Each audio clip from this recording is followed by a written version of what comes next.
اجمال اختصار مختصر طور پہ کوئی بات بیان کرنا اجمالن، اجمالن کہنا غلط ہوگا، درست تلفظ ہے اجمال زیر کے ساتھ۔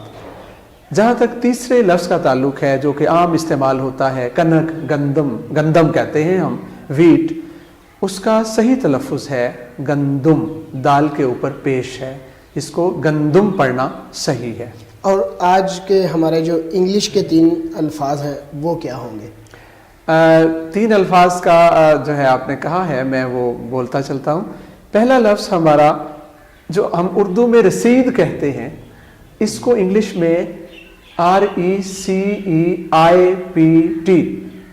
غلط لوگ غلط طور پہ اس کو ریسیپٹ پڑھا جاتا ہے، لیکن اس کا درست تلفظ انگلش میں ریسیٹ ہے، ان کے پی سائلنٹ ہے، پی سائلنٹ ہے، اردو میں رسید جبکہ انگلش میں ریسیٹ ہے، پی نہیں پڑھا جائے گا۔ ٹھیک ہے۔ جہاں تک دوسرے لفظ کا تعلق ہے، پائپ فٹر کے لیے جو پائپ فٹنگ کرتا ہے ہم اس کو عموماً پلمبر کہتے ہیں، PLUMBER، یہ غلط تلفظ ہے، صحیح اس کا جو پروننسیشن ہے انگلش میں وہ پلمبر ہے، اس کا بھی بی سائلنٹ ہے، بی سائلنٹ ہے، میوٹ ہے، اس کی آواز نہیں آنی چاہیے، پلمبر صحیح لفظ ہے۔ ٹھیک ہے۔ جہاں تک تیسرے لفظ کا تعلق ہے، اس سے تمام طلباء واقف ہیں، آگاہ ہیں، اس میں صفت کے لیے انگلش میں لفظ استعمال ہوتا ہے، غلط طور پہ جو بولا جاتا ہے ایڈجیکٹیو، جی، ADJECTIVE، تو عام طور پہ ہمارے طالب علم اس کو ایڈجیکٹیو کہتے ہیں جو کہ غلط صورت ہے، اس کا صحیح تلفظ جو ہے وہ ایڈجیکٹیو ہے، ایڈجیکٹیو، یعنی اس میں ڈی سائلنٹ ہوگا، میوٹ ہوگا، اس کی آواز نہیں آئے گی۔ تو اس کے ساتھ ہی ناظرین ہمارے آج کے پروگرام کا وقت جو ہے وہ اپنے اختتام کو پہنچا۔ ہمارے سکرین پر ہمارا ای میل ایڈریس اور واٹس ایپ نمبر جو ہے وہ آپ کو نظر آ رہا ہے۔ آپ اپنی آراء اور اپنے الفاظ، اپنے سوالات ہمیں اس پر ای میل بھی کر سکتے ہیں اور واٹس ایپ پر بھی بھیج سکتے ہیں۔ تو آئندہ تک کے پروگرام کے لیے اپنے میزبان حافظ مظہر اقبال کو اجازت دیجیے۔ اپنا بہت سارا خیال رکھیے گا۔ پاکستان زندہ باد، پاکستان پائندہ باد۔